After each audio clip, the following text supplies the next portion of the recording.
All right. Well, hello again to all the boys and girls out there in YouTube land watching. John and Ellie of Georgia Bear Views back at you this morning with another edition of Stout Sunday. And joining me, as always, we have Michael Kormeroff from Brooklyn. Good morning. Good morning. Thanks for joining. We have Robert the Whiskey Scout from Missouri.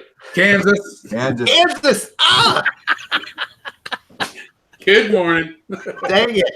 And I always get that wrong. I have a beer from Kansas City, Missouri, but anyway, I don't know. I always get that mixed up. And then we have Brian, Thrash Metal Homebrew and Barbecue. Go check out his channel, as well as Robert the Whiskey Scout. Both have their own YouTube channels.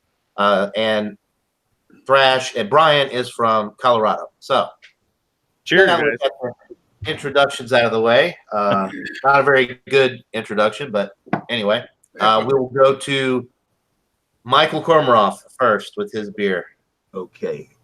This is one of the limited release beers that was done in November of 18. So I guess it's going on about almost 8.5 months old already. And it's a porter, peanut butter beans, it's called, and it says Imperial Porter brewed with chocolate and peanut butter, and it's 8.2%. This is what it looks like in the glass. I always wonder when I keep these things a little longer if it'll affect the carbonation, but this carbonation actually looks pretty good. Yeah, it does. So I mean, if the carbonation in the can holds up, I know something that's 8.2 is going to be good at this stage of its career. So I have faith that it's held up this long. And you notice the color is dark brown, and it is small, but it's holding up, and it's good head retention and good lacing on the top of the beer. Beige head. Do you want me to go on with the nose and the details, or you want everybody to introduce first? Let's see, Robert. We'll go through what everybody's drinking real quick since we got a real small group, and then we'll go back around. Okay. All right. We got the Lagunitas Cappuccino Stout. It is 9.1% ABV, 29.5 IBUs, and they also give a gravity of 1.076 I've seen on here. It's a limited release. I can't find a date on it anywhere, but 9.1%, and I just bought it about a month and a half ago. I forgot about it. It's been in the back of the fridge, so it's time to get on with the tasting of it. All right. Sounds good. I've had that one before. I really enjoyed it, but it's been a few years since I've had it. All right. Brian, what are you drinking this morning? Cheers, guys. I got from High Hops Brewery in Colorado. This is called the Dark One. It's a milk stout. It comes in at 6.5% ABV. And I just poured it up, and that's a nice creamy foam on it. And it's dissipated a little bit. We're going to keep an eye on it like Mike has. So, yeah, that's what I got. All right. And I have got one that has done very well in Michael Kormeroff's tasting competitions, and Robert the Whiskey Scout also enjoys it. So I'm very excited about it. The Boulevard Whiskey Barrel Stout. Boulevard Brewing Company is out of Kansas City, Missouri. I think that's what threw me off this morning, Robert, with where you live, because I know it's Kansas. All right. Anyway, it's 11.8% alcohol. And it's 32 IBUs. So, and the appearance, I poured it, that no head really. I mean, it poured with a little bit of a head, but it's dissipated with this high of an alcohol content. I guess that's to be expected. So, anyway, let's go back to Michael and go ahead and get into that thing. There it is. Let me get a nose on it. Okay, you get kind of a mild peanut butter nose with chocolate in the background, which is the two things that are in the description. So I guess that follows that it would have those things, but that's all you get. There's no roasted notes. There's no malty notes. It's just straight what they're trying to get, at least the way it's described. Let me take a taste. Cheers. Thank you. Okay. The taste follows the nose, but now the chocolate is really in the back. The peanut butter is the front end. But it's funny, it's not like Skippy or your, store-bought kind of peanut butters. It's more like a fresh peanut butter kind of taste. Uh-huh. like an organic peanut butter if you've had it. That's the kind of thing. And I don't know what kind of peanut butter they put in. They don't tell you on the side, just as with chocolate and peanut butter added. But it's really replicated the taste of the peanut butter well. It's got kind of a medium mouthfeel. It's not heavy. It is a porter, not a stout, but medium mouthfeel. The alcohol is like totally undetected. This tastes like a session beer. Wow. Now, what's the difference between that one and the other peanut butter one that you had a couple weeks ago?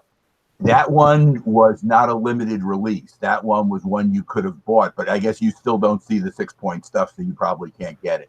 No, it doesn't matter. I can't get any of it, but I was just curious. It was selling that one at the brewery, but I think Okay, it may on site only. You have to actually go to the brewery to get that one. Right. I was there yesterday for another limited release and picked up 3 more things that are at the Beach Club right now because I couldn't bring them home last night. Because following the beer tasting, I was definitely feeling it after. So Did you get any for me? You would have had a really good time if you look at those beers, though, because it's almost all stuff that's right up everybody's alley. I mean, it was amazing. And some of the stuff that did badly, like the Goose Island, finished 13th. Wow. And I'm not saying that's InBev related. It's just that the competition was just too stiff, and it everything back. Even that was one of the ones I remember looking at that yesterday, and that was probably the most, I guess, not only high end as far as price point for some of those beers, but just the most diverse and like best looking lineup I think that I've seen. Well, the Evil Twin, Even More Jesus, was forced back to 5th. So it shows I noticed that always either wins, comes in 2nd or 3rd. So Boulevard just kicked its ass down. Well, right. Some people stepped up to the plate, sounds like, with their beer, man. And it's funny. I don't know if you guys agree with this or not. It can be also when you do the beer. I saved that one for last. I probably should have done it as my 2nd beer because one of the people said I might have given it a higher thing, but it's a very heavy beer. And by the time I'm to the 12th beer, a heavy beer is not going to have as good effect on me. So she didn't. And your palate's all messed up too, unless you got proper cleansing. Rated badly for the taste. She rated bad because it was filling her up. So if I'd done it 2nd, maybe it would have done better. But why second guess? It's the way it is, and that's it. 5th is not bad in a field of 15. No. And it's, I mean, most of those beers are, excellent to world class range anyway. So you're kind of getting nitpicky at a certain point when you have that many awesome beers that you have to rate. So the carbonation in this one is still holding up pretty well. That's, I guess, would be the only issue that I would have with saving cans and bottles of beer for a long period of time, that maybe the carbonation does start to fade a little bit. But holding up okay, and I'm happy with it. I'll come back and give you a rating. All right, sounds good. I have a feeling it's going to be a very high rating from Michael Kormaroff there. So we will, real quick to the chat, Jeremy Vincent is watching. He is not joining us this morning because he did not have a chance to go get a stout. But anyway, thanks for tuning in, Jeremy, and hope you enjoy the show. So we will go to Robert the Whiskey Scout next. Shame on Jeremy. Yeah, shame on He's from Missouri, isn't he? He's from Arkansas. Yeah, he's from Arkansas. Oh, hell. Okay. It did build a small, thin head. It didn't get really big on the head at all. And it's just a dark-headed beer. It's not white, light creamy. It's a darker color. It's not, for a cappuccino, I'm expecting a real bold coffee nose, and I'm getting a coffee nose, but it's not real. I can still get the toasted malts in it. I can still get that, and I do get the coffee, and really it's such a light nose, but that's about all I'm really getting. That's the truth. I've been sitting here looking for something else, but just toasted malts and sort of not faint. The coffee's there. It's just not as forward as I thought it would be with the name of Cappuccino Stout on it. Right. So and that's about all I really get on the nose, guys. Okay. I think you're going to find that there's a lot more coffee flavor on the palate, but at least that's what I remember. But cheers, Robert. Let's see what you think. Yeah, the coffee starts to dominate. You're right. You get a lot more of that on the palate. The bitterness level on this is perfect. Just enough to let you know it's there, not enough to be obstructive to your palate in any way. Cool. The toasted malts are excellent. This is good. It's not bringing a lot of different flavors than really the nose did, other than the coffee. You're right. The coffee note does come more forward. There is a little bit of a fudge. It's not chocolate, more of a fudge note to it. And something about it makes me want waffles. Wow. Robert, is it smooth? Is it a smooth stout? Oh, yes. Oh, yes. That goes back to that bitterness. That bitterness is enough to let you know it's a stout and it should be there, but it's not overwhelming the palate in any way. It's very accentuating to the palate, in my case. Nice. Sounds good. Yep. All right. Well, we'll let you keep sipping on that. What'd you pay for that, if you don't mind me asking? That now, I used to get those bombers. I believe that's a 22-ounce bomber for $4.99 in my area. I don't really see them too much anymore, but excellent value for that type. For Okay, for a 22-ounce cappuccino, so the Lagunitas. I don't know if you could see that or not. I paid. I think it was $3.99. I mean, Yep. Wow. That's Yeah. $1 cheaper than I could get it for. It's $4.99 still in New York. I was going to say $4.99, I think, in my area, although I don't see the bombers very much anymore. But Lagunitas is one of those. I mean, you want to talk about value for what you're getting. That one of the best values in beer for those bombers. I agree. I agree. All righty. Well, we will go to Brian next with his dark. What is it called? Dark. It's called the dark one. The dark one. Sorry, dark I found my one. name this morning, guys. Yeah, as you can see, it just holds a tiny little head there. It was really creamy when I first poured it, and it dissipated pretty quickly. I've been sipping on it, and this thing has got a good nose, chocolate forward, big time, and the lactose that's in it is pretty forward as well. Get some roast off the nose. The taste is it's chocolate forward, but you got that roasted bite note to it, which is a really good bite. But the beer lacks some body to it. It's a bit thin. It's got a good what hops it has in it is complements it very well. I think they said it was Galena hops that are in this thing.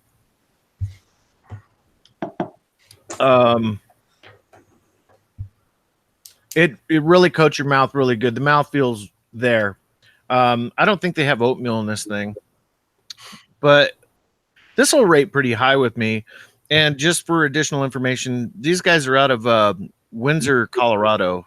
So that's the first brewery I've heard out of Windsor. So I think they're brand new. I have to look them up. But they're High Hops Brewery. Where's Windsor in relation to where you live? Windsor is a bit north of Denver. It's not too far, probably 20 miles, 30 miles north of Denver.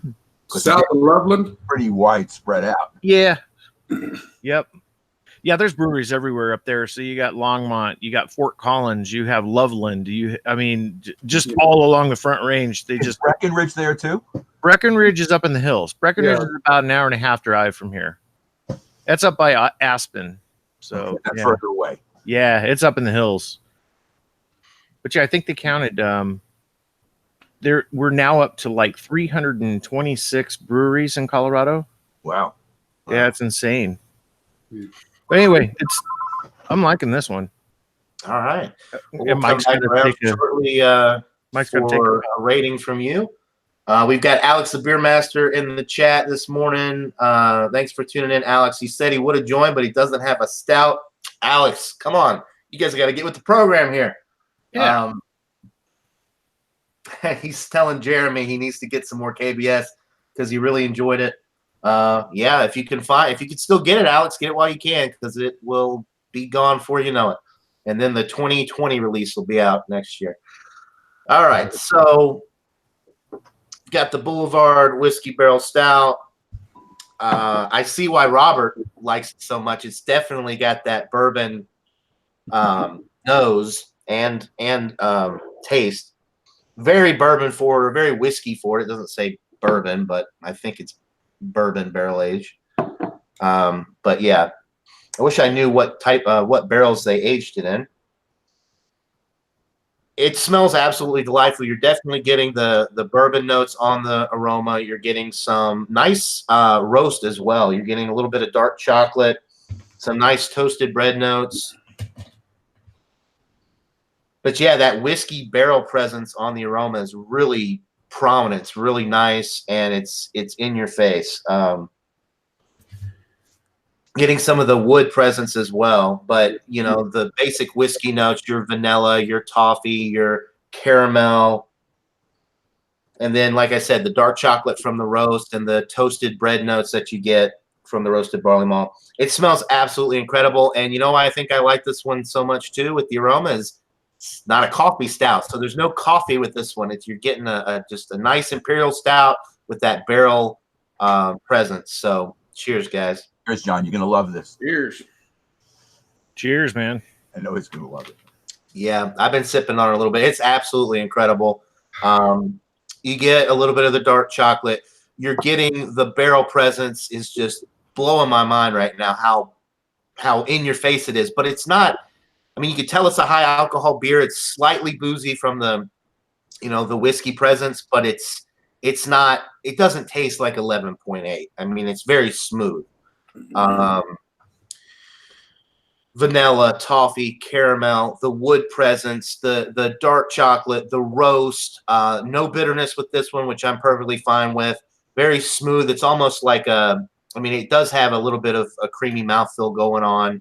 The finish is smooth as well, slightly warming going down. Carbonation is low, but that's okay with this one. It just makes it that much smoother and easier to drink. This is absolutely incredible, guys. I'm very glad that I was able to find it and try it. And based off of what Robert and Michael and pretty much everybody that I've talked to that's had this beer has nothing but really good things to say about it. And I'm starting to understand why. I mean, this is just an incredible beer. Probably the most bourbon barrel presence on a bourbon barrel aged stout that I've ever had. It's definitely got that's the number one selling point with this beer is you get a true bourbon barrel presence that's absolutely delightful. And I'll keep sipping on it and stop blabbing here. But yeah, this is blowing my socks off with the quality.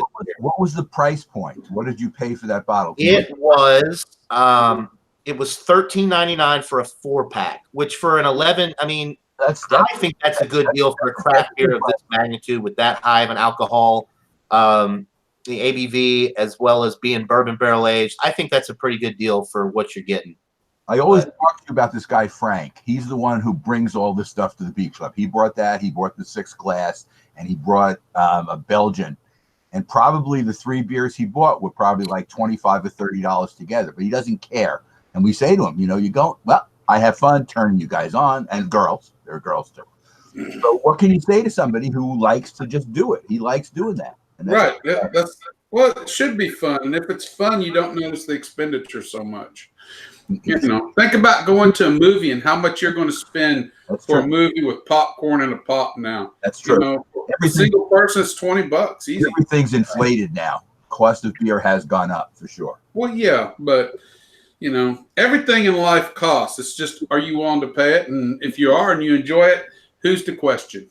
No, he does enjoy doing it because he wouldn't do it if he didn't. You can tell. And I'm always happy to spend money on excellent beer like this. If this was $13.99 and it was in the B to C range, I'd be disappointed because but this is excellent. My rating will. You'll know. It's an excellent beer. So I think it was worth the money. because it's everything that I thought it was going to be and then some. It's absolutely incredible. So $13.99 for an 11.8% bourbon barrel aged imperial stout like this, I think is really a great deal. And it is. I mean, I paid $20 for one bottle of the Old Rasputin barrel aged, little 18-ounce bottle. So this is a much better deal than that, and it's probably better than that. And it's different than KBS. It's different than CBS. It's different than Bourbon County. So it's on its own merit a great beer. It's, you can compare it, but it's different. Right. It's different, and it's different in a good way. It's kind of refreshing not to have. Everybody seems to do coffee in their imperial stouts now, so it's kind of nice. It's more of like a purist or a pure beer in that sense, because you're getting the coffee. Coffee is such a strong flavor. You add that to these stouts and stuff. A lot of times, not all the time, but a lot of times, that's the main thing that you get, and it kind of detracts from the other flavors in the beer. Not that they're not there, we just don't pick up on them as much because the coffee is so strong. That's why I think I love this beer even more, because you don't have to worry about the coffee, and you're getting all of the nice roast. You're getting the bourbon barrel aging, I think, a little bit more than you would if it were to have coffee in it, and a little bit of booziness, even though it's not really boozy, but a little bit of booziness from that barrel presence is kind of nice with this beer. So, yeah. Anyway, we will go back to Michael Kormaroff.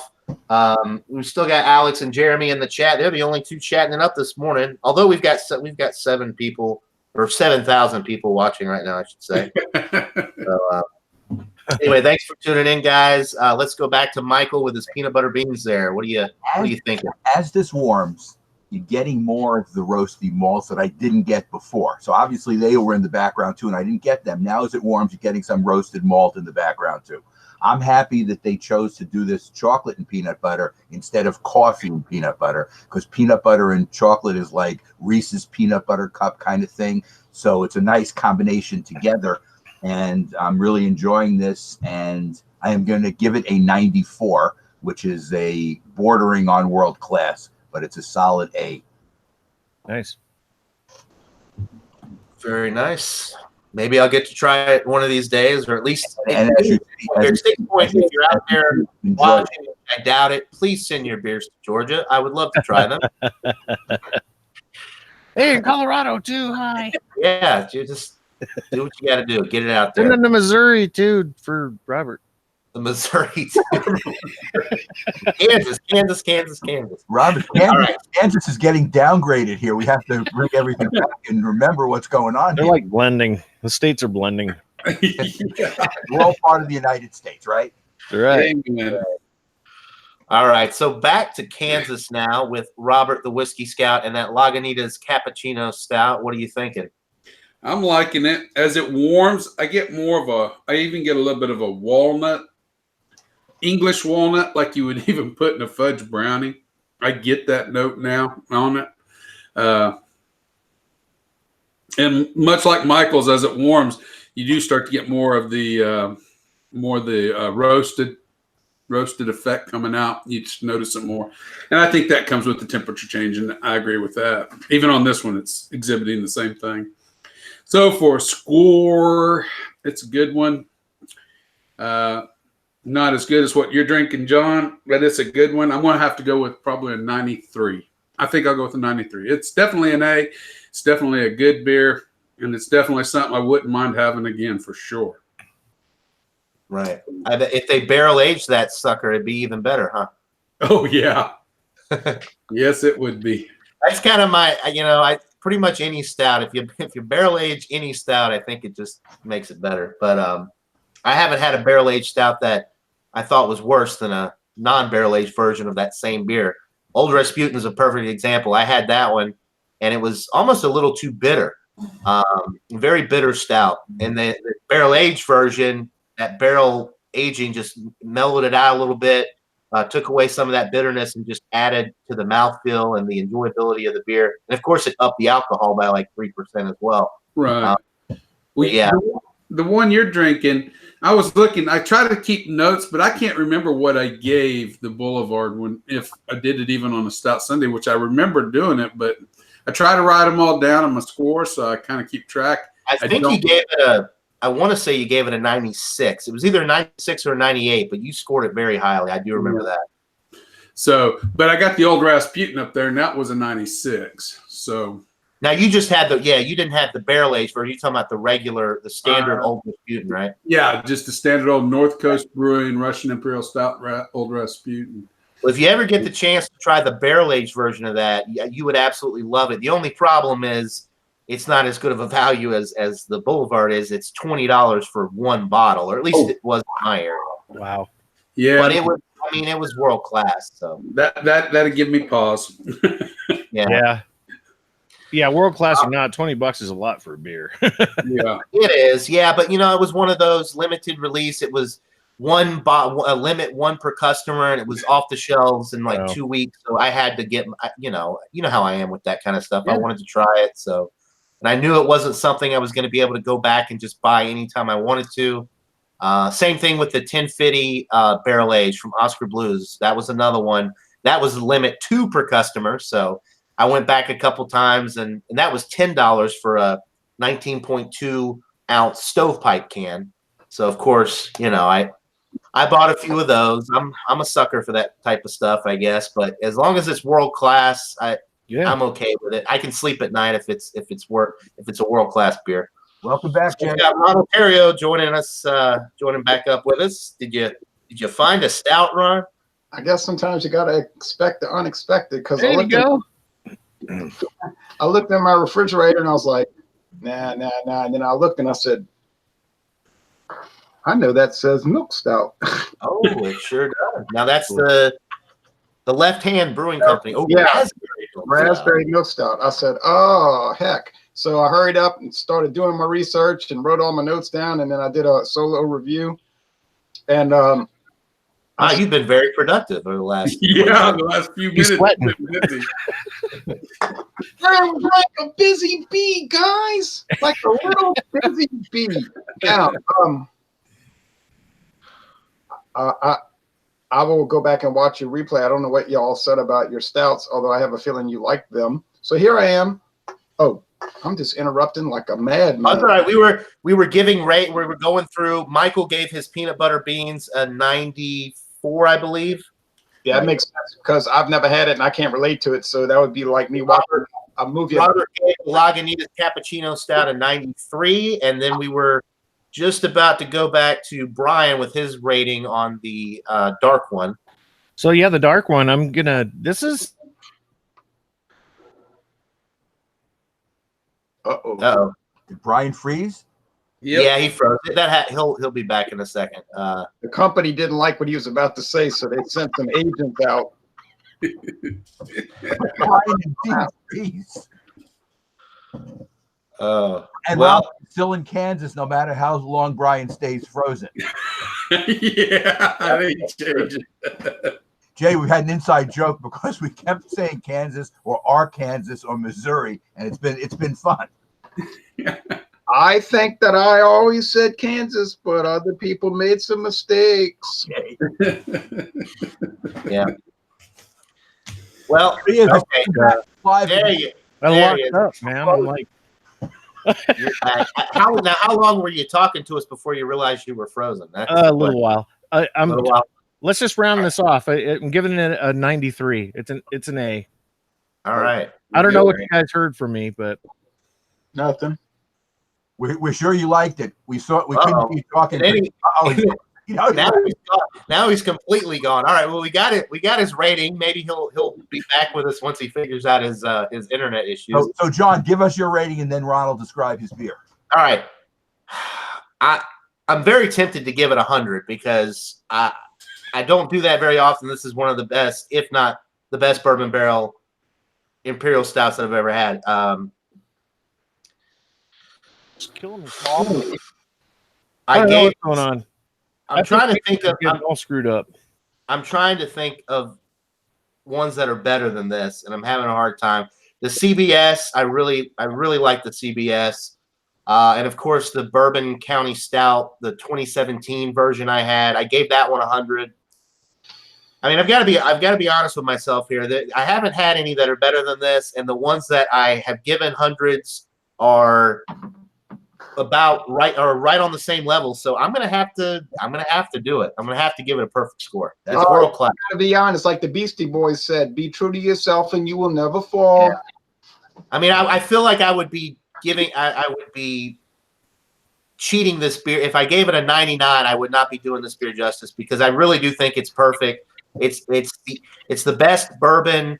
It's the best barrel aged stout I've ever had, and I'll leave it at that. Everything you rate from now on will be against that. Yeah, beer. everything that I rate will be compared to this and the CBS and the Bourbon County Stout, the only 3 beers I've ever given hundreds on my channel. So that's your benchmark. Yep. That's Good one. this is the new standard for stouts right here. I mean, for barrel aged high ABV stouts. That's Nice. that's a benchmark that actually is a benchmark, unlike the whiskey brand. Right. I would be interested to know what whiskey barrels they age this in, Yeah, I would be. That would be interesting. because it's absolutely incredible. It's not.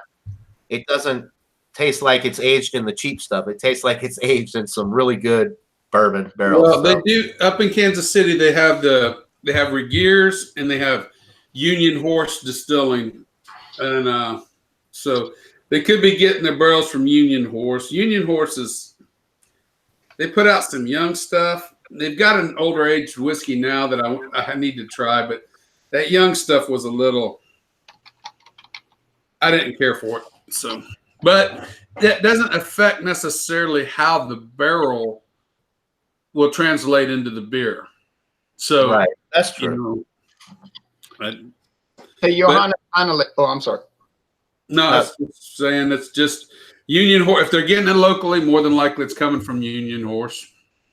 Whatever they're doing, they are. Yeah, don't change a thing. Boulevard, absolutely incredible. Ron, you gotta get your hands on this if you can. You would absolutely love it. I know you would. Okay. Which brings us to Ron Ontario. He's joining us now with a left-hand raspberry milk stout, which I believe Jeremy Vincent did on a Stout Sunday, and he gave it a pretty high score. So, what do you? Yeah, he's got his left hand up. Hey, Johannes Annele. I put a note on your Dogfish Head Palo Santo Marron video, and that's actually the wood they're using. They're using Palo Santo Marron wood. Oh, okay. Well, that makes sense. Yeah, I wonder what kind of wood they use. Well, that is the wood of Palo Santo Marron. And I think they use wood spirals. You know what I mean? Like that was an excellent. I think I gave that one a 98 or 99. 99. Best Dogfish Head beer I've ever had, and that to me was not really a brown. It tasted like a stout, but it was awesome. It was nonetheless. I loved it. Okay, now I'll go real fast. It had a thick head, but with that reverse cascade, and then it dissipated, and you can see the lacing. It's dark brown, almost black, but if on video it might look black, but in real life you could tell it's brown. Tricky thing about this item, 5.7% alcohol, 23 IBUs. They add raspberries and lactose to it. I'll give you the malts real fast. Pale 2-row malt, Crystal Munich, roasted barley malt, flaked oats and flaked barley, and chocolate malt. So that's a big lineup, right? Malt lineup. The hops are Magnum, and U.S. Goldings, and it gets good scores on Beer Advocate, Rate Beer, and Untappd. Now, left hand, they tend to kind of have lower ABV stouts, around 5.7. So that's, people have to look at that. Your nose is roasted malt. No raspberry. If you didn't tell me it was raspberry, I'd never know it. Now, when you taste it, though, right off the bat, you get the raspberry juice, the tart berry juice. And then at the same time, you've got the roasted barley coming in, a little char. The body's medium, and the finish is pretty crisp. Here's my issue with it. A lot of these flavored beers, and folks, look, if you're a person that doesn't like flavored beers, this is not a good time to be alive. So if you're feeling bad, you're going to feel a whole lot worse. And that's just the way it is. I don't like the way these flavors clash. You know, a lot of flavored beers work in concert. They're like Philharmonic. You know what I'm saying? Like they all work together in a nice, peaceful way. But these clash. So you've got the roasted malt coming in, and then you got the tart, and it's like fighting against each other. So it doesn't come across too great. But, well, you know, there's only 2 video reviews for it and a handful of written reviews, so I guess it's sort of rare. They might have hurried up and pulled it. They might have said, hurry up, pull it. Louisiana Beer Reviews might get it. I'm just kidding. So you're saying, Jay, it's lacking in balance? it's sort of balanced in a way. It's like 50% roasted barley fighting against 50% tart juice, raspberry juice. Like they're clashing. There's like, okay, I got you. fighting it out. And well, I'll still give it an 89. Okay, I'll put you. It's very good, but it just doesn't go into the excellent range because of that battle. Now, other people might say, "Oh, you just want everything to just work together so nice and spiffy. You don't appreciate a good battle." And they might say they enjoy the beer, you know. But B+ is a good rating.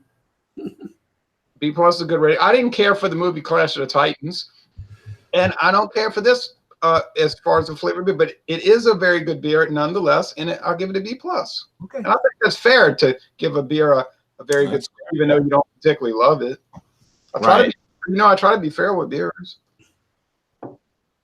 You do. You do try to be fair. I'll give you that. Brian, have you ever done a milk stout in your brewing? You have to unmute yourself. You're muted. Oh, Brian. I know. I had to find my little mouse clicker thingy. I'm just curious if you've done a milk stout before. Oh yeah, I've done many of them. I love them. I mean, I usually start them around October time frame, so they're even September, so they're ready for, you know, Thanksgiving, Christmas. You know, when it gets cold out. Yeah, I'll do that. I've done it with the wood staves, with bourbon, soaked bourbon. I've never done it in a barrel though. Now, Brian, is the milk, the lactose like a powder that you add? Yeah. To it? Yep. Figured That's that. all it is. Yep. It's pretty cheap too. Sort of like powdered milk in a way. Mm-hmm. Exactly. Yep. Here's a question I want to give y'all before I get off the air due to other things. You ever heard of something called oak extract? No. I was drinking this whiskey, you know, doing research on it, and it said very, very low profile on the website. It's almost like they were hoping you wouldn't notice that down there. Kind of like in a disclosure at the bottom of the page, it says, with oak extract. I said, oak extract? I said, so Never heard of it. yeah, they're adding, I guess you'd say, oak flavoring to give it more of a barrel flavor. I said, boy, oh boy, you never know what's going to come along. I got to ask, you got to tell me what whiskey that is. I'm curious. I couldn't get over it, you know, and it does. And now it's got it in my mind. So every time I drink it, I'm thinking oak extract. I'll show you. Hold on. Jay's going to get the bottle, Robert, to show you. Well, my curious is peaked. Yeah, me too. That's very interesting. I've never heard of that before. Here it is, called Triple Crown American Blended Whiskey. I have seen that. Oh, It's they brag, incredible. yeah, they brag on the website how they use the most expensive bourbon in the world. And I'm thinking, wow, use the most expensive bourbon in the world, but yet you can get a bottle for $24. It's bizarre. But Yeah. you would think the bottle would be $300 or $400. Yeah. Exactly. Making a statement like that. You're taking the most expensive bourbon in the world and you're blending it with 80% grain neutral spirits, which is bizarre. And then you're adding oak extract, and they basically assure you on the website this will be about the greatest thing you ever try. So Do you get your money back if it isn't? I don't know. I got this 375 milliliter bottle for $3.99. Oh, you can't beat that. And it's a very, subjective term, the greatest bourbon in the world. But if they're to take it at today's standards, that would be something like a 23-year-old Peppy Van. They said the most expensive. Well, that'd still be the 23-year-old Pappy Van Winkle. That would still be, I believe that's the most expensive. So I had to laugh at that, but it made me think. I start thinking, wait, I wonder if they're using oak extract in more than just this product. And secondly, I'm wondering if they're using it in beer itself. So, boy, it kind of puts you on that little detective trail, Right. No, it's If you're paying attention type stuff. well, no, that's very interesting. Oak extracts probably just, it can be derived in several different ways. You get walnut oil, so that would be feasible to get oak oil. You're just squeezing acorns and getting the oil out, I guess, or maybe from a bark, or somehow condensing it into an oil form and then mixing it back in would be my guess. Yeah. Right. But I'd like to know what their definition is. Yeah, I had to mention that to y'all, especially when you start talking about brewing, Yeah. We know what to do is due diligence. So so next out Sunday, Ron, I expect a full report on this oak extract. Yeah. That'd be a follow-up. I'll see what I can find out. Follow this up next week. See if I can find out, all right, well, I better get going because I want to go to that reception for the priest, and then you can We'll see you on Wednesday. Yes, everybody, quick plug on Ron Alterio's channel, Louisiana Beer Reviews. This upcoming Wednesday, we are doing a little bit different show than the normal wild card. We're doing a kind of like a question and answer thing where we're talking about rating and reviewing beer, liquor, just pretty much anything, but different people's rating systems. I think that's going to be pretty interesting because a lot of people that do this stuff, they have different scales, different rating systems, and there are some questions that can be brought up regarding certain styles of rating beer and other products. Will we still be drinking beer? Yeah. Yes. Whatever beer you want. Whatever you want. It's sometimes it's hard to convert what I'm doing on my rating to other people's video ratings. So I get confused, that's why I wanted to talk about it. And one of the viewers brought that subject up. He was not one of the people that join us, or somebody said something about ratings, and I said that's a great topic. And contact me if you want about this Captain Morgan situation we got to deal with. Absolutely, yeah, I will. I have no vodkas and only a damn few rums, and that's not one. Well, you know how that goes. Yeah, I'm not big on them. I like gins and I like tequilas and mezcals and whiskey and beer. And you're good taste in bourbon and scotch, and how about rye? Bourbon and scotch are my forte. How about rye? You like rye whiskey too? Yeah, but ryes are they have a very, very strong polarity with them. I either like a rye or I do not like a rye. It's either B or above or it's an F. And there's no in between with the rye with me. The high or low. My friend David, I said, you want to try these expensive rums that I have? He said, no, it's too sweet. I said, well, at least you're definitive about it. You just put it out there. No. I said, good. Just so you know, Ron, when you discuss that, you'll be seeing my view of my chart I made years ago that's tacked to my wall about how I rate. So. Oh yeah, I like that. I love. We'll save it for Wednesday. Okay. Thanks everybody for letting me jump on here and. Hey, take care. Have a good week. Yep. Absolutely. Enjoy your Sunday, Ron. Thank you. You too, guys. All right. Well, I think we're about done here anyway. We'll wrap up the live show. We do have a few comments to catch up on. Jeremy said Tyler didn't show up today. Tyler is in the chat though. Okay. Tyler is watching. We've got Drunken One watching. Jeremy says he's going to Starbucks to order an espresso and pour premium bourbon in it to make his own stout. He'll join the show with a Starbucks cup in his hand. Jeremy will walk straight. Yeah. Alex says, if you make your own stout, Jeremy, I would love to try it. Then Jeremy says, shipping Alex homemade stout. Oops, forgot to add some beer notes to it. Do you want banana notes in it too, Alex? Oh, and then Jeremy says, write this 100 times. Kansas, Kansas, Kansas, Kansas, Kansas. but if you want to make it even more awesome, write Arkansas 100 times too. Oh man. It's a running joke. I think it's great. It's our new running joke. Yeah. Drunken One says, good morning, gang. Good morning to you, Drunken One. Nick V is in the chat. Thanks for tuning in. Nick V says, a rating show, finally. So Nick V thinks that's a great idea to do that rating show. We'll tune in Wednesday to Louisiana Beer Reviews at 7:30 Eastern for that. Tyler Mansell says, thumbs up.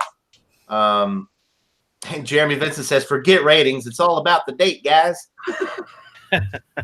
Speaking of dates, this Boulevard has a very interesting, it's got the Best By date. It's Best By January of 2021. So the shelf life on this stuff is obviously very, very long. I wouldn't be afraid to keep that longer than what they're saying either. I agree. Right. I think, yeah, the longer you sit on something like this, the better it's going to get. And Alex the Beer Master says, I wouldn't mind banana notes, Jeremy. It would be delicious. So now Jeremy has to homebrew Alex a banana stout. Banana stout. All right. Well, any final comments here before we go off air? It's been a fun Stout Sunday. Yeah, it was fun.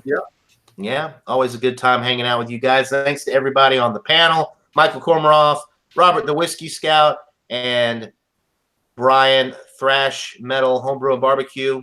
Check out their channels. Thanks to everybody in the chat for watching.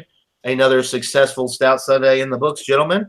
Thanks for having us, man. Yep. Yeah, absolutely. A lot of fun. Thanks everybody for tuning in. I hope everybody has a great Sunday And and enjoy July 4th too. absolutely. And happy 4th of July next week. Everybody be safe and have fun. So that'll do it, guys. Hope everybody has a good one. And until next time, everybody, cheers. Cheers. Enjoy your last.